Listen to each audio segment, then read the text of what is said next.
कृष्ण प्रेममयी राधा, राधा प्रेममयो हरि,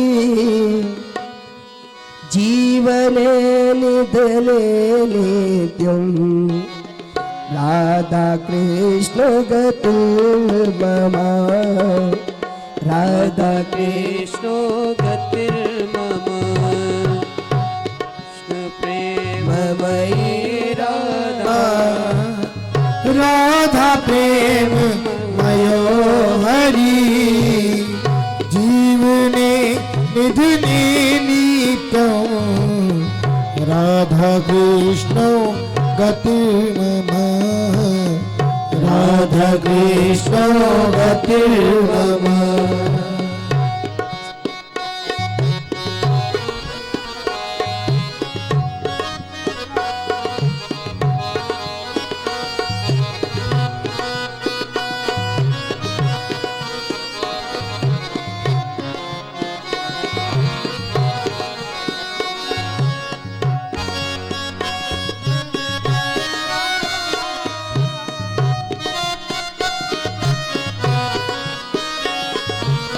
कृष्णस्य द्रविणं राधा, राधाया द्रविणं हरि, कृष्णस्य द्रविणं राधा, राधाया द्रविणं हरि, जीवने निधने नित्यं, राधा कृष्ण गतिर्मम, राधा कृष्ण गतिर्मम, कृष्ण प्रेममयी राधा, राधा प्रेममयो हरि, जीवने निधने नित्यं, राधा कृष्ण गतिर्मम, राधा कृष्ण गतिर्मम।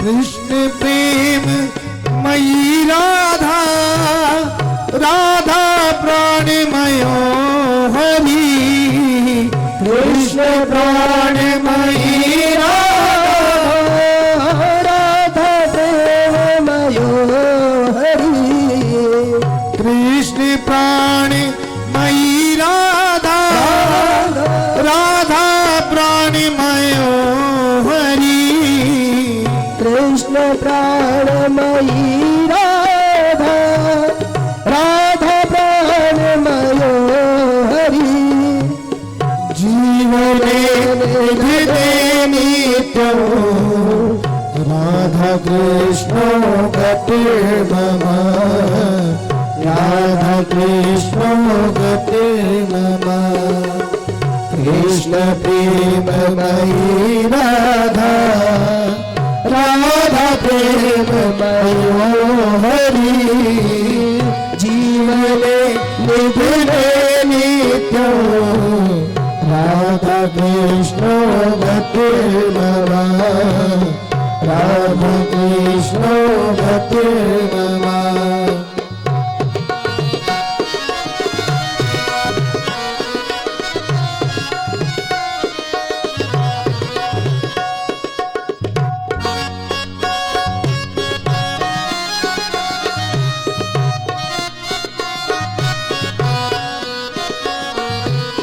कृष्ण द्रवमयी राधा, राधा द्रवमयो हरि, कृष्ण द्रवमयी राधा, राधा द्रवमयो हरि, कृष्ण द्रवमयी राधा, राधा द्रवमयो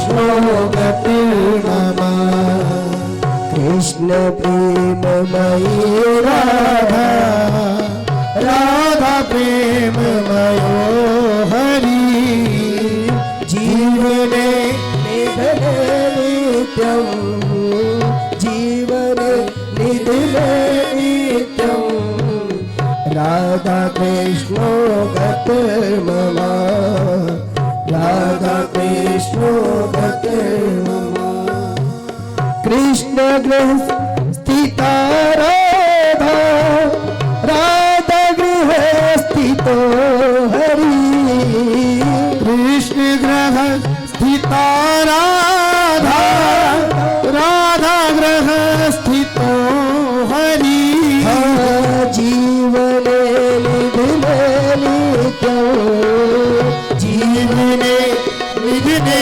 नित्यो राधा कृष्ण गतिर्मम राधा कृष्ण गतिर्मम राधा कृष्णो गतिर्मम राधा कृष्ण गतिर्मम कृष्ण प्रेममयी राधा राधा प्रेममयो हरि जीवने निधने नित्यो राधा कृष्ण गतिर्मम राधा कृष्ण गतिर्मम राधा कृष्ण गतिर्मम राधा कृष्ण गतिर्मम राधा कृष्ण गतिर्मम राधा कृष्ण गतिर्मम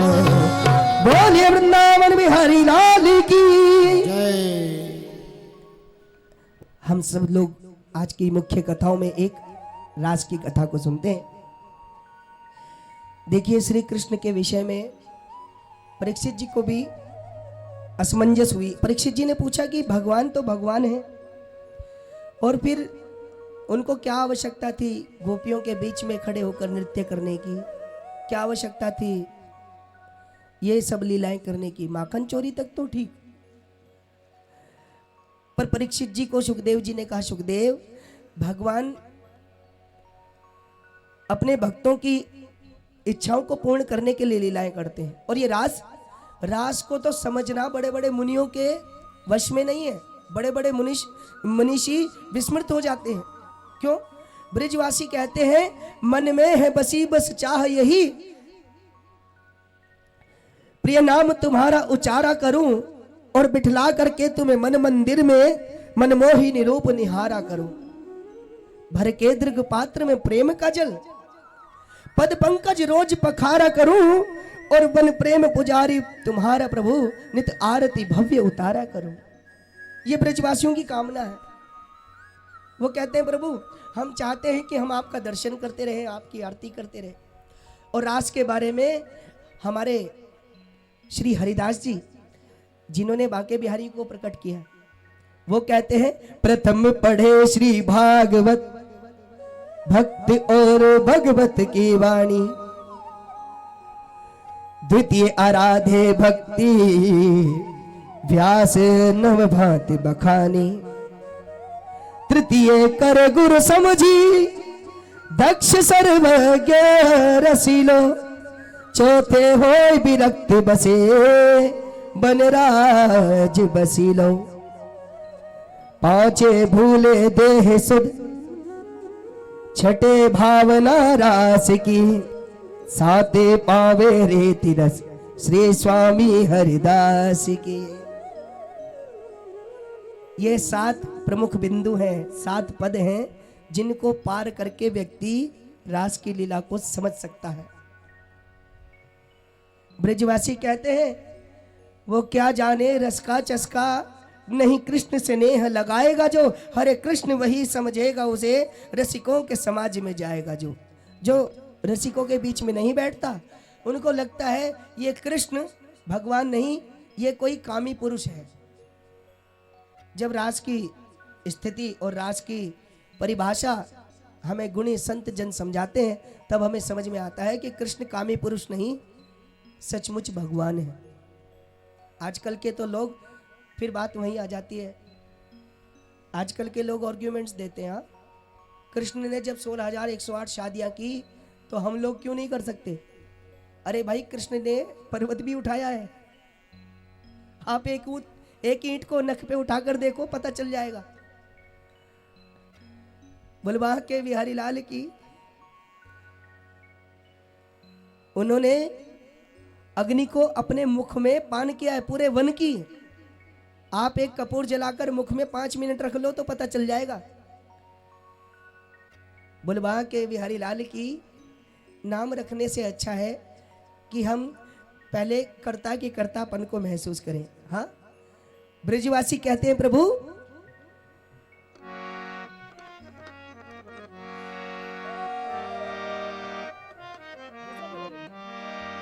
लागी से तो छूटी अच्छी, इन बेकदरों की यारी,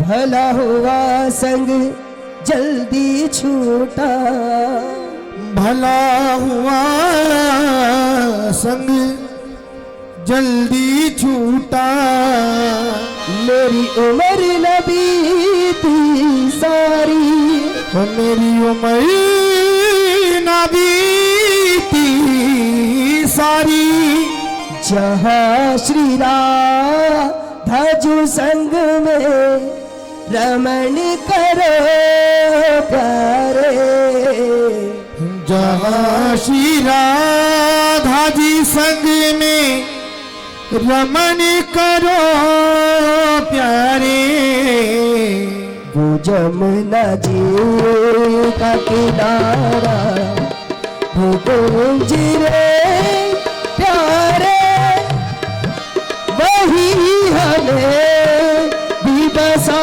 लो तो कोई बात बने तेरे बगैर सावरिया जिया नहीं जाए, तुम के बाह पकड़ लो तो कोई बात बने,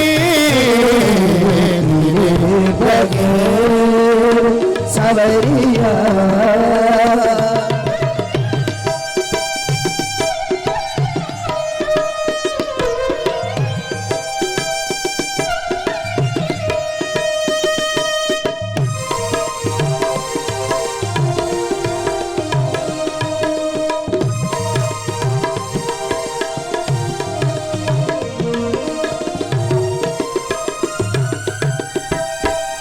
मैं लाऊं फूल तुम्हारी पसंद के प्यारे, मैं लाऊं फूल तुम्हारी पसंद के प्यारे, मैं लाऊं फूल तुम्हारी पसंद के प्यारे, मैं लाऊं फूल तुम्हारी पसंद के प्यारे, बनाऊं फूलों के बंगले, बनाऊं फूलों के बंगले, तेरा जो तू प्यारे, ये सेवा मुझको दिलाओ तो कोई बात बने तेरे बगैर सावरिया जिया नहीं जाए, तुम के बाह पकड़ लो तो कोई बात बने, तेरे बगैर सावरिया। परीक्षित जी को जब भगवान की लीला पर शक हुआ तो सुखदेव जी ने कहा, परीक्षित तुम्हारी गलती नहीं है। अच्छा, मैं आपसे एक बात कहूं, कभी कभार ऐसा होता है गुरु शिष्य परंपरा में, गुरु जी तो अच्छा सिखा रहे हैं लेकिन शिष्य कैसा समझ रहा है तो शिष्य को पता है। एक ही कक्षा में बहुत सारे विद्यार्थी पढ़ते हैं, कोई फेल भी होता है और कोई फर्स्ट भी आता है। एक गुरु जी के पास एक व्यक्ति आया और बोला, गुरु जी हमें कुछ अध्यात्म का ज्ञान दो। गुरु जी ने कहा, अच्छा हम तुम्हें सिखाएं?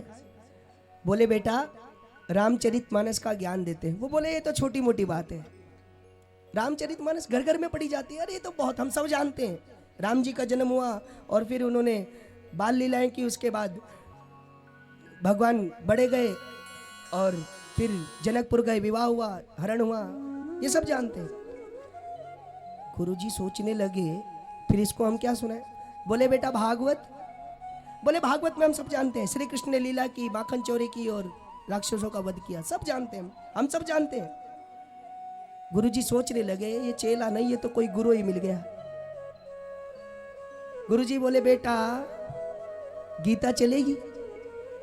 वो बोला, हाँ गीता ये चल सकती है, ये थोड़ी, हम तो बहुत देर से कह रहे कोई ऊंचा ज्ञान बताओ, ये छोटी मोटी बातों में क्या होता है। गुरुजी को तसल्ली मिली, चलो कुछ तो सुनने को तैयार है। गुरुजी ने कहा, बेटा आज समय ज्यादा हो गया है, हम तुम्हें केवल गीता जी का महात्मा बता रहे हैं, उसके बाद तुम अपने आप, बाद में हम तुम्हें कल से चर्चा करेंगे। उसने कहा ठीक है गुरुजी। अब गुरुजी ने कहा कि गुरुजी ने सुनाना शुरू किया, सर्वोपनिषदों का वो दोग्धा गोपाल नंदना। और गुरुजी ने कहा, बेटा सभी उपनिषद ये गाय हैं और इनका दोहन करने वाले भगवान श्री कृष्ण हैं। और वो बोला, वाह गुरुजी क्या बात है, वाह, आनंद आ गया। अब जब उसका ऐसा प्रभाव देखा तो गुरुजी का और व्याख्या करने का मन लगा। कभी कभार हम भी डरे रहते हैं, आपकी तरफ से कोई एक्सप्रेशन आता नहीं, हम सोचते हैं पता नहीं हम काम अच्छा कर रहे हैं कि बेकार। हमें ऐसा लगता है कि हमारी कथा आपके पल्ले पड़ भी रही है कि नहीं। अच्छा उठाओ जरा दोनों हाथ जिनके पल्ले नहीं पड़ रही है, बलवा के बिहारी लाल की।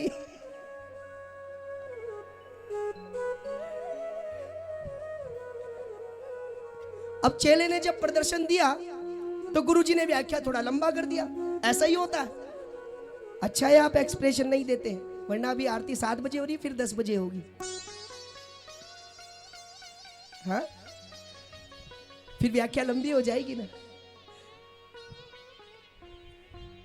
तो चेले ने जब कहा, आनंद आ गया गुरुजी, वाह कितनी सुंदर कथा। अब गुरुजी आधे घंटे का व्याख्यान देते रहे। गुरुजी ने कहा, बेटा अब भगवान की जय बोलो और अब हम चलने को तैयार हैं। अगर कोई बात समझ में ना आई हो तो हमसे पूछ लो, वरना हम चल रहे हैं। चेला बोला, गुरुजी सब कुछ समझ में आया, बस एक बात समझ में नहीं आई। आप बार बार बोल रहे हैं सर्वोपनिषदों का वो दो गधा गोपाल नंदना, दो गधा गोपाल नंदना, सारी बात तो सही, लेकिन हम ये नहीं समझ पाए वो दो गधा कौन है। गुरुजी बोले, लो हो गया काम। गुरुजी बोले, वो दो गधा, एक तुम और दूसरे हम। तुम हमें नहीं समझ पाए, हम तुम्हें नहीं समझ पाए। तो ज्ञान निष्ठा में बड़ी सावधानी की आवश्यकता है। और मैं आपसे कहूं, गुरु हो तो भगवान सुखदेव जैसे, जो एक एक समस्या का निराकरण करते जाते हैं और अपने भक्त की हर स्थिति को समझते जाते हैं। सुखदेव जी ने कहा, परीक्षित श्री कृष्ण अपने भक्तों का मान रखने के लिए, उनका प्रेम बढ़ाने के लिए ये लीला करते हैं। भगवान अपि तारात्रि शरदोत्फुल्ल मल्लिका। मैं एक निवेदन आपसे करूं, भगवान अपि ये शब्द बड़ा प्रमुख है। अपि शब्द का मतलब क्या होता है? क्या? भी है ना। अपि शब्द का मतलब भी। अब ये शब्द तो बड़ा छोटा है, शब्द तो बड़ा छोटा, लेकिन इसका काम बहुत बड़ा है। कैसे, मैं बताता हूं। अच्छा, हम आपसे पूछते हैं कि आप पूजा क्यों करते हैं? आप कहेंगे कि हम भगवान की प्राप्ति करना चाहते हैं या फिर भगवान की कृपा प्राप्त करना चाहते हैं। अच्छा, तो ये पूजा आपके व्यवहार में क्यों आई? तो आप क्या कहोगे? क्योंकि हमारे घर में भी पूजा होती थी। कहोगे कि नहीं? आप कहोगे कि गंगा जी स्नान करने क्यों जाते हैं? हम पूछे तो आप कहेंगे कि हम गंगा जी स्नान इसलिए जाते हैं कि हमको मुक्ति मिले, हमें गंगा जी की कृपा मिले और हम पितृ तर्पण कर सके। तो भाई ऐसा व्यवहार आपके अंदर क्यों आया? क्योंकि हमारे पूर्वज भी बोलेंगे कि नहीं बोलेंगे। अब ये बात आप विचार करें, ये भी शब्द कितना बड़ा है। ये बात को सत्यापित करने के काम आता है, प्रमाणित करने के, है ना। तभी कहते हैं भैया सुई की जगह सुई काम करेगी और तलवार की जगह।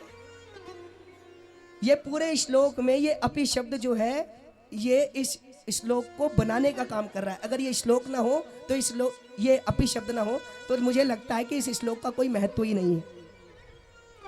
भगवान भी तारात्रि, उस रात्रि में, कौन सी रात्रि? शरदोत्फुल्ल मल्लिका, जो शरद ऋतु की रात्रि है, वन में चारों तरफ वन खिले हुए। क्या करते हैं? वृक्ष रंग तुम मनश्चक्रे, वो अपने अंदर मन रूपी चक्र को पैदा करते हैं, जन्म देते हैं, उसका आश्रय लेते हैं। और इस आश्रय की दाता कौन है? योग माया। योग माया उपाश्रिता।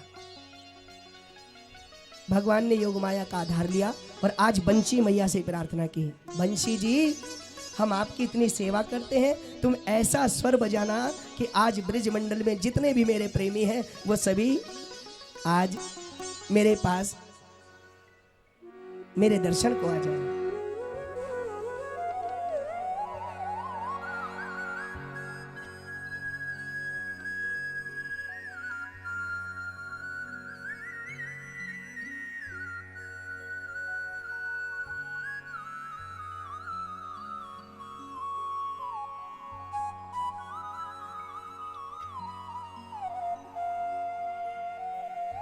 भगवान की बांसुरी बजी और देखिए ये बांसुरी कैसी है। निशम्य गीतम तदनंगवर्धनम ब्रज स्त्रिय कृष्ण गृहीत मानसा। ये भगवान की बांसुरी कामवृत्ति में सहायक है। ब्रिजवासियों की, ब्रिज गोपिकाओं के हृदय की सभी कामनाओं को इसने प्रेरित किया और सभी ब्रिजवासी ने अलग अलग तरीके से गई। कैसे? देखिए भगवान की लीला वर्णन में बड़ी सुंदर लीला है। गोपियां गई और एक दूसरे से बात नहीं कर रही। क्यों? सबको ये लगता है कि वो कृष्ण ने हमको अलग अलग बुलाया। एक गोपी ने पूछा, बहन कहाँ जाती हो? बोली कहीं नहीं, छोटा सा काम है, निभाने जा रही। दूसरी गोपी बोली ठीक है, अच्छा है, ये अपना काम निपटाएगी, मैं कृष्ण से मिलके आती। और मैं तो आपसे कहूं, ये तो गोपिकाओं की बात है। ब्रिजवासियों के तो शरीर में भी अंग प्रत्यंग आपस में लड़ने लगे।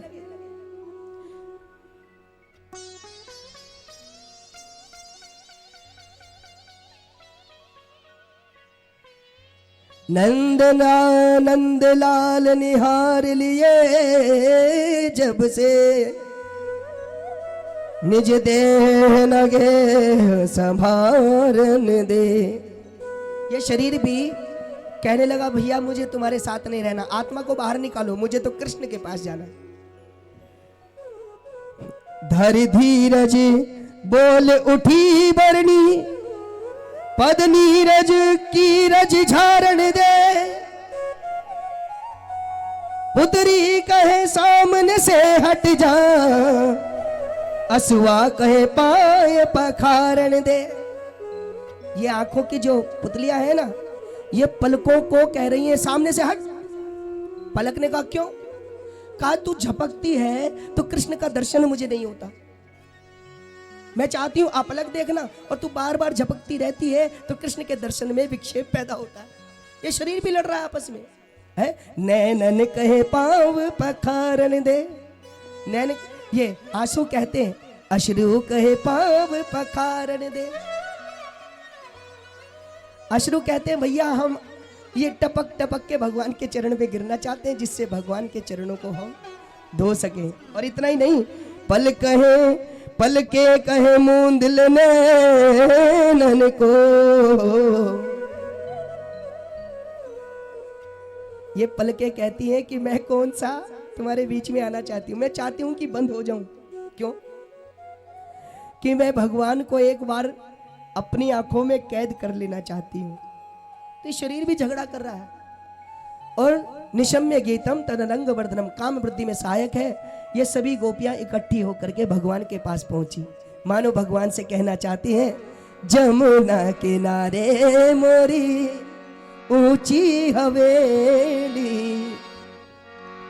ब्रज की हूं मैं नारी नवेली, राधा रंगीली मेरो नाम राधा रंगीली मेरो नाम।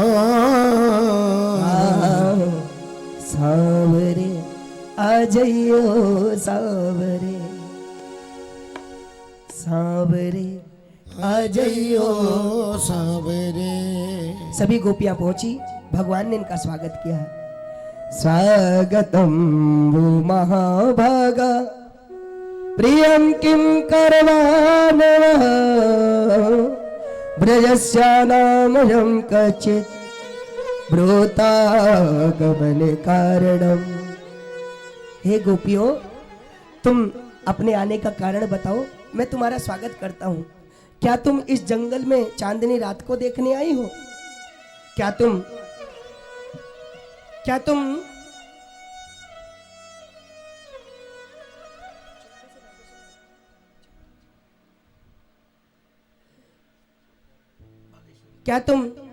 ये देखना चाहती हो कि रात में जंगल कैसा लगता है? और सुनो,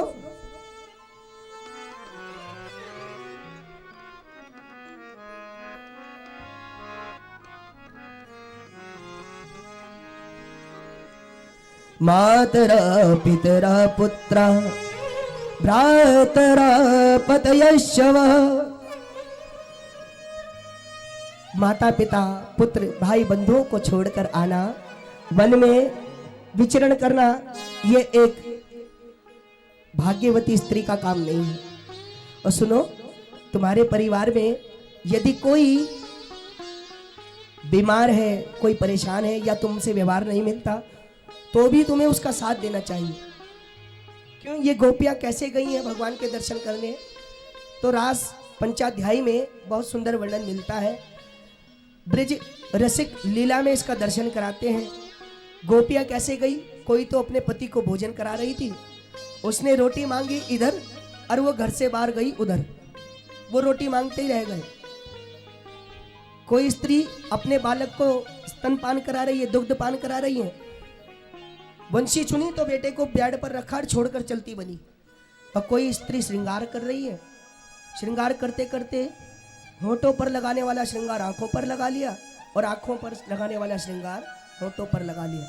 तुम सोचो, जिसकी आंखों का काजल होठों पर लगा हो और होठों की ये लिपस्टिक आंखों पर लगी हो, तो वो सुंदरी लग रही होगी कि पूतना? पर भगवान कहते फिर भी मुझे स्वीकार है। वो तन की सुंदरता थोड़ी देखते हैं, वो मन की सुंदरता देखते हैं। हाँ, और भगवान ने जब कहा कि तुम्हें यहां पर विचरण नहीं करना चाहिए, हाँ, भगवान उदाहरण देते हैं। वृद्ध रोग वसे जड़ धन हीना,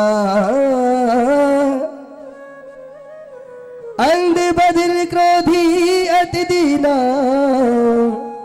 ऐसे हो पति कर किए अपमाना, नार पाव जमपुर दुख नाना।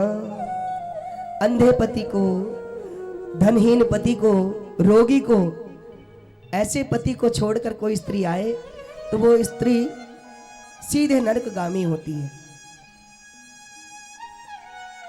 गोपियों ने कहा, कन्हैया ये तो कोई बात ही नहीं है, हम किसी को छोड़कर नहीं आए, तो फिर हम तो केवल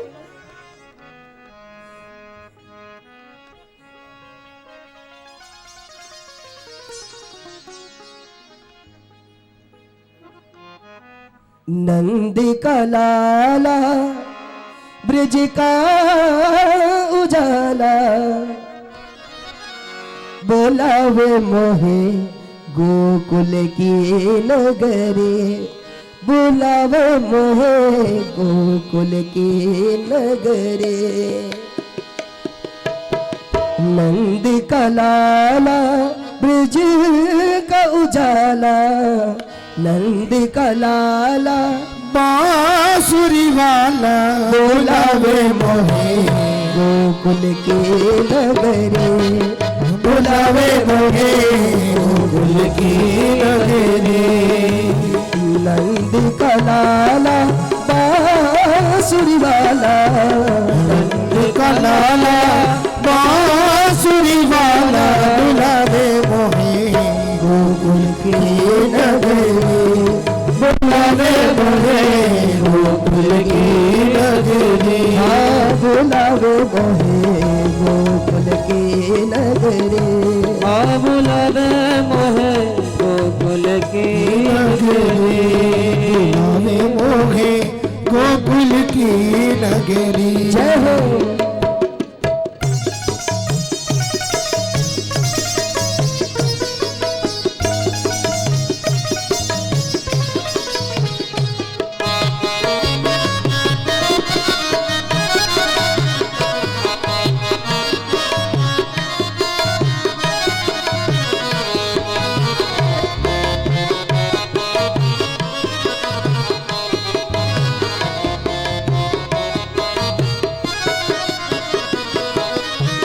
भोर में सूझे ना कोई बहाना सारे मारेंगे ताना हाँ भोर में सूझे ना कोई बहाना सारी मारेंगी ताना तेरी से लाए काहे भर के गगरे तेरे से लाई काहे भर के गगरी बोलावे मोहे गोकुल के नगरी बुलावे मोहे गोकुल की नगरी नंद का लाला बांसुरी वाला नंद का लाला बांसुरी वाला बुलावे मोहे गोकुल की नगरी बुलावे मोहे गोकुल की नगरी बुलावे मोहे गोकुल की नगरी बुलावे मोहे गोकुल की नगरी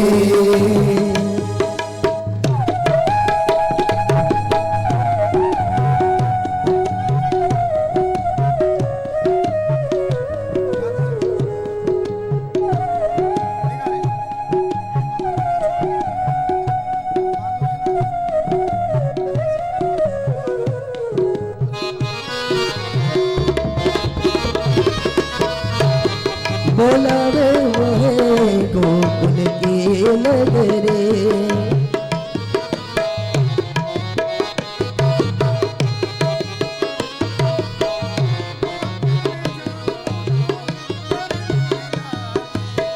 रात को जाऊं तो डर मोह लागे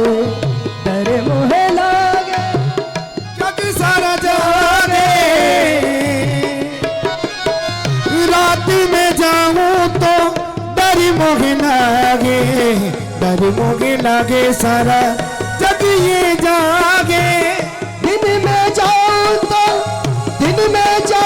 देखे सारी नगरी दिन में जाऊं देखे सारी नगरी बुलावे मोहे गोकुल की नगरी बुलावे मोहे गोकुल की नगरी बुलावे मोहे गोकुल की नगरी बुलावे मोहे गोकुल की नगरी गोकुल की नगरी गोकुल की नगरी गोपियां कृष्ण से कहती कन्हैया तुम स्वयं तो बुलाते हो और अपने आप बुला करके हमें वापस जाने के लिए कहते हो भागवत में एक बहुत सुंदर उदाहरण लिखा है। श्री कृष्ण गोपियों से पूछते हैं, ये भागवत का ही उदाहरण है, अपना नहीं। कृष्ण गोपियों से कहते हैं, गोपियों, एक स्त्री थी, अपने पति से बहुत प्रेम करती थी, भोजन करा रही थी अपने पति को, पास में चूल्हे के पास बैठकर। उसकी गोद में एक छोटा बच्चा था। जब भोजन कराने लगी तो पति ने कहा कि पानी पिला दो मुझे। तो पति के लिए वो पानी लेने गई तो उसने अपने बच्चे को वहीं चूल्हे के पास छोड़ दिया। और जब पानी लेने पहुंची तो उसने देखा कि उसका बच्चा चूल्हे की ओर जा रहा है और वो बच्चा चूल्हे में जाकर जल गया, पहुंच गया। लेकिन उसके पतिव्रत धर्म की शांति, उसके पतिव्रत धर्म की शक्ति इतनी थी कि उस पतिव्रत धर्म के कारण उसका बेटा चूल्हे में जला नहीं। पतिव्रता स्त्री का पतिव्रत धर्म ऐसा होता है। और हम तो शास्त्रों में पढ़ते भी हैं, पतिव्रता स्त्री भगवान को भी बच्चा बनाकर अपनी गोद में झुला सकती है। यह पतिव्रत धर्म की शक्ति है। कौन कहता है कि कथाओं में धर्म की शिक्षा नहीं दी जाती? आक्षेप करना आसान है, पर कथा श्रवण करना या पढ़ना लिखना एक बार हम समझे तो सही कथा का अर्थ। गोपियों ने कहा, कन्हैया हम भी जानती हैं कथा। क्या? एक स्त्री अपने पति से बहुत प्रेम करती है, उसको भोजन कराए बगैर भोजन नहीं करती। एक दिन पति को कमाने के लिए विदेश जाना पड़ा और पति ने अपनी पत्नी से कहा, पत्नी से कि मैं प्रिय, मैं बाहर जा रहा हूं।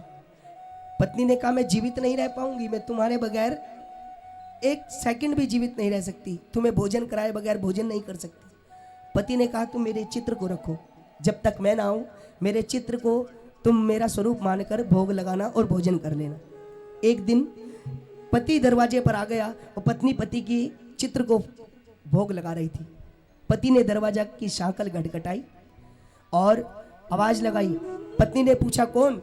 वो व्यक्ति बोला, मैं तुम्हारा पति हूं। अब बताओ, ऐसी स्थिति में पत्नी का क्या कर्तव्य बनता है? वो पति के चित्र को भोग लगाए या वास्तविक पति को बुलाए? भगवान बोले, साधारण सी बात, अरे जब असली पति सामने है तो उसकी फोटो को क्या करना है? गोपियों ने कहा, प्रभु हम भी यही कह रही हैं, जो घर पे पति है वो हमारे शरीर का पति है, आत्मा का पति परमात्मा होता है, और हम आत्मा है, तुम परमात्मा हो, हम तो तुमसे मिलन करने आई हैं। इस बात का भगवान के पास कोई जवाब नहीं था। और आज मानो सभी गोपियों के साथ भगवान राज कर रहे हैं। राज करते करते गोपियों के मन में अहंकार हुआ और भगवान गोपियों को छोड़कर चले गए। जहां पर अहंकार वहां पर भगवान नहीं। एक विशेष गोपी जो वहां से गायब है, उस गोपी का नाम है श्री राधा। निकुंज लीला में राधा रानी श्री कृष्ण के साथ रहती है। जो लोग वृंदावन गए हैं उन्होंने निकुंज वन के दर्शन किए होंगे। हाँ, निकुंज वन में श्री कृष्ण श्री राधा रानी के पैर दबा रहे। मानो भगवान कहते हैं, अरे भैया मेरे लिए जत्न करते करते करते करते जब तुम थक जाओ तो निकुंज वन में बैठ जाना। ये निकुंज वन क्या है? हमारी भक्ति की और ही निकुंज वन है। तुम भैया थक जाओ तो तुम बैठ जाना, तुम चिंता मत करना, तुम्हारे पैर दबाने के लिए मैं वहां पर प्रकट हो जाऊंगा। श्री राधा रानी के चरण दबाए भगवान ने। गोपियां श्री कृष्ण को ढूंढते ढूंढते जा रही हैं। हा नाथ रमण पृष्ठ क्वासी क्वासी महाभुज दास्यास्ते कृपणायामे सखे दर्श सन्निधम। हा नाथ तुम कहाँ चले गए? हम तुम्हारे दर्शन करना चाहती हैं। गोपियां ढूंढते ढूंढते जा रही थी। उन्होंने देखा कि श्री कृष्ण के पांवों के निशान, शंख चक्र आयुध, उसके बराबर में एक और निशान। अब सबने देखा एक दूसरे के बीच में कौन नहीं है। अरे श्री राधा रानी भी नहीं है। इसका मतलब श्री कृष्ण राधा रानी को लेकर गए जा रहे हैं। अचानक से दो चरणों के निशान एक चरण के रूप में बदल गए। हुआ क्या? देखा कि वहां पर चरण थोड़े मिट्टी में ज्यादा दबे हुए। अब गोपियां चिंतन करी, ओहो अच्छा समझ में आया, लगता है कि चलते चलते राधा रानी के पैरों में दर्द हो गया होगा, राधा रानी थक गई होंगी। कृष्ण ने राधा रानी को अपनी पीठ पर बिठा लिया होगा और वहां से जितने भी चरण के निशान हैं वो सारे महसूस कर रही हैं, वो दबे हुए हैं। अचानक से आगे जाकर के वो चरण हल्के पड़ गए। क्यों? फिर पीछे आई, एक जगह पर देखा कि चरण कुछ ज्यादा ही दबे हुए हैं। राधा रानी का साथ यहां तक ही रहा होगा, यहां से कृष्ण अकेले गए और चिंतन करते करते करते राधा रानी ने कहा, तुम सही समझी गोपिया। राधा रानी वहीं बैठी थी और राधा रानी ने कहा कि तुम कैसे समझ पाई? बोले हम तो चरणों के निशान को देख रही थी। राधा रानी ने बताया कि कृष्ण के साथ मैं आई और जब मैं आई तो मेरे पैरों में दर्द होने लगा। पहले श्री कृष्ण ने मेरे पांव दबाए, मेरी सेवा की और उसके बाद उन्होंने मुझे अपनी पीठ पर बैठा लिया। आनंद में आनंदित होते होते मेरे मन में भी अहंकार आया कि मैं कितनी अच्छी हूं, कितनी सुंदर हूं कि श्री कृष्ण मेरे अलावा किसी से प्रेम नहीं करते। और मैंने आनंद में आकर के वृक्ष की एक लता को पकड़ लिया और जब उसको पकड़ा तो श्री कृष्ण मुझे छोड़कर चले गए और मैं लता पता पर झूलती रह गई। अब श्री कृष्ण की याद में गोपियों ने एक गीत गाया जो भागवत का हृदय है। देखिए, अगर आप कुछ नहीं कर सकते तो आप गोपी गीत का पाठ नित्य करना प्रारंभ कर दीजिए। मैं आपको विश्वास दिलाता हूं, एक दिन स्वयं श्री कृष्ण आपका हाथ पकड़ने आ जाएंगे। जीवन की सारी समस्याएं खत्म हो जाएंगी और जीवन में जिस चीज की भी प्राप्ति नहीं हुई वो अप्राप्त लक्ष्मी प्राप्त लक्ष्मी में बदल जाएगी। मैं आपको विश्वास दिलाता हूं, गोपी गीत के पाठ में अप्रतिम शक्ति है। शब्द नहीं है मेरे पास उस शक्ति के लिए। आए हम भी कुछ श्लोक इस पाठ के करते हैं। आप सभी लोग जिन्होंने पढ़ा है वो पढ़े हैं, जो लोग याद करे हुए वो इसको गाए, अन्यथा बहुत प्रेम से इस गीत को आप श्रवण करें।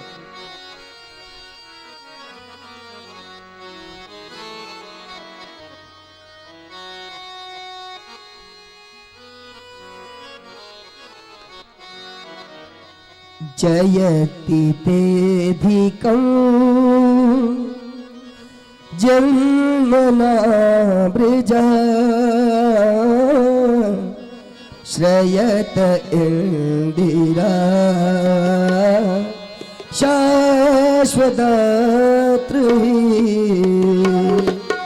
दयित दृश्यता दीक्षुता त्वयिधृता सदा त्वाविचुम्बते त्वाविचुम्बते।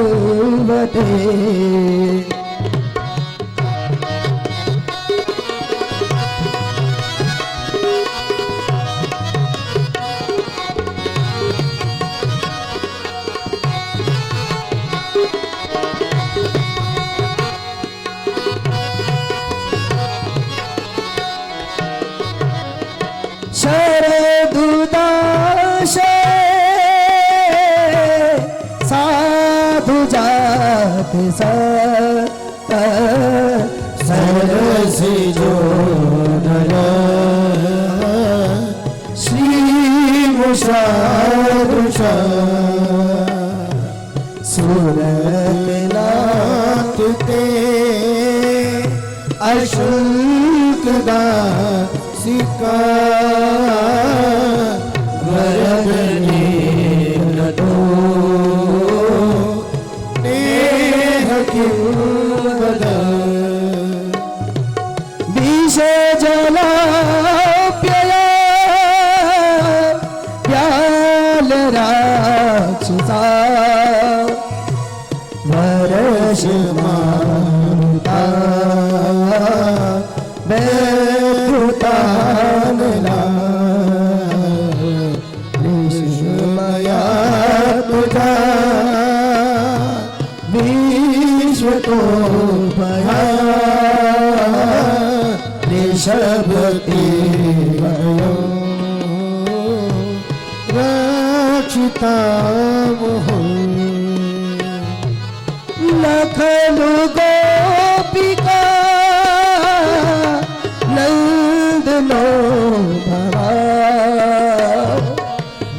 अखिल देना मंत्रमात्मक देखल साखी तो विश्वगुप्त सखल देवा सात्वतांकुले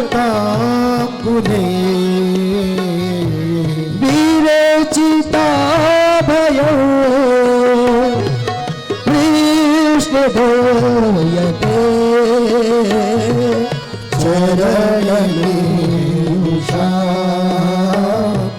संस्कृते भया कर सरोरुह कांत काम दो शिरसि देना श्रीकरग्रहम् तव कथामृतं तात जीवनम् कलिदम् कल्मषापहम् श्रवण मंगलम् श्रीमदातम् भुवि गृह्णन्ति भूरिदा जना भूमे गृह्णन्ति भूरिदा जना भूमे गृह्णन्ति भूरिदा जना। गोपियां श्री कृष्ण से कहती हैं ये ब्रजमंडल तब तक इसका कोई नाम नहीं था जब तक श्री कृष्ण यहाँ नहीं जन्मे। गोपियां कहती हैं भोरे भाई नवनीत के ले और प्रीत के ले बदनाम भयो रे राधिका रानी के दूधिया रंग में लायो तो श्याम भयो रे काम काला निधि काम की कांति के कारण काम अकाम भयो रे प्रतिमा कर बलवारी को ले रज खंड सखी ब्रजधाम भयो। ये श्री कृष्ण जब से जन्मे हैं पहले ये रजखंड था, जब से कन्हैया आए तो ये ब्रिज बन गया। श्री कृष्ण ने प्रकट होकर के कहा कन्हैया गोपियों तुम मेरी इतनी प्रशंसा कर रही हो, तुम कहती हो कि तुम्हारे चरणों को हम अपने वक्षस्थल में भी इसलिए नहीं रखते क्योंकि कहीं ऐसा ना हो कि हमारे शरीर का अहंकार आपके चरणों में चुभ जाए।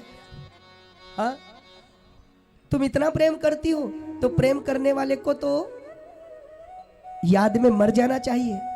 तो मानो गोपियां कहती है कन्हैया शोभा और शाम आती है रात भर ये रुलाती है। सुबह और शाम आती है रात भर ये जगाती है।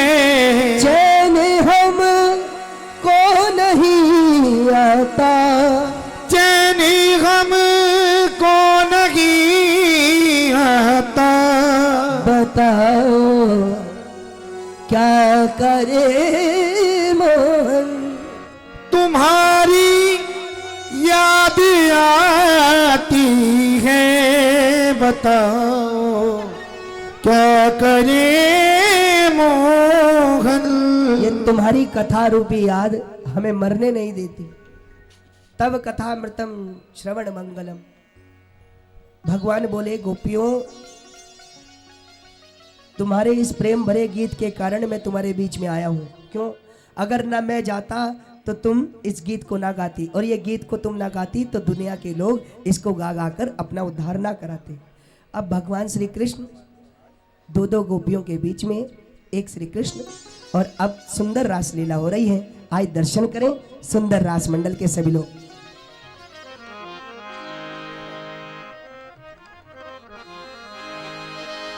रास रचो है, रास रचो है, आज जमुना के तीरे तीरे रास रचो है, रास रचो है, रास रचो है, आज यमुना के तीरे तीरे रास रचो है।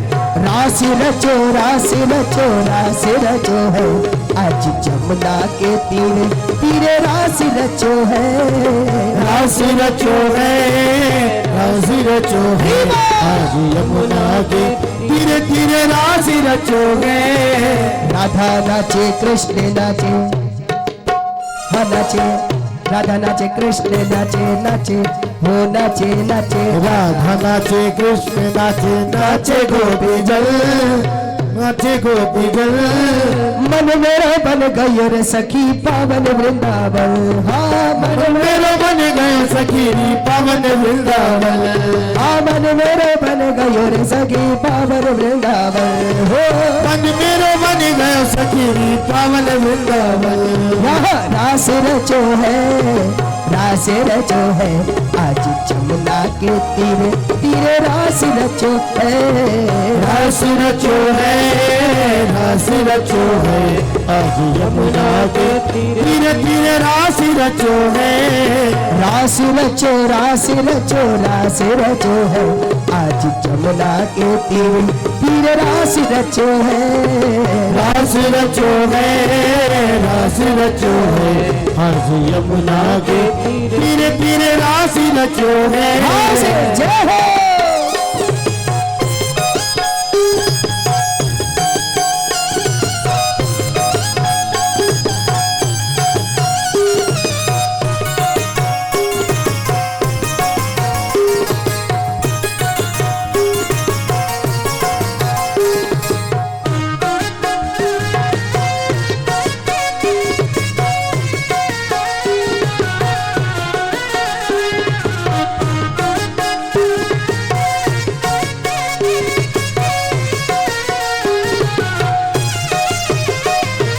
गंगा नाचे जमुना नाचे, नाचे सरयू सर, गंगा नाचे यमुना नाचे, नाचे सरयू संग, गंगा नाचे जमुना नाचे, नाचे सरयू सर, गंगा नाचे यमुना नाचे, नाचे सरयू संग। ओ मन मेरो बन गयो रे सखी पावन वृंदावन, ओ मन मेरो बन गयो सखी पावन वृंदावन। यहाँ रास रचो है, रास रचो है, आज जमुना के तीरे तीरे रास रचो है, रास रचो है, रास रचो है, आज यमुना के तीरे तीरे रास रचो है।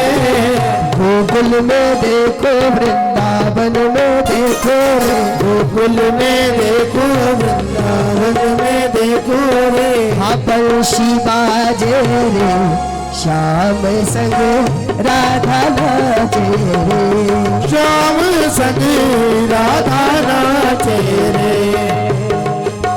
गोकुल में देखो, वृंदावन में देखो रे, देखो वृंदावन में देखो रे, हाँ बंशी बाजे रे, श्याम संग राधा नाचे रे, श्याम संग राधा नाचे रे, हाँ श्याम संग राधा नाचे रे, श्याम संग राधा नाचे रे। हे हे।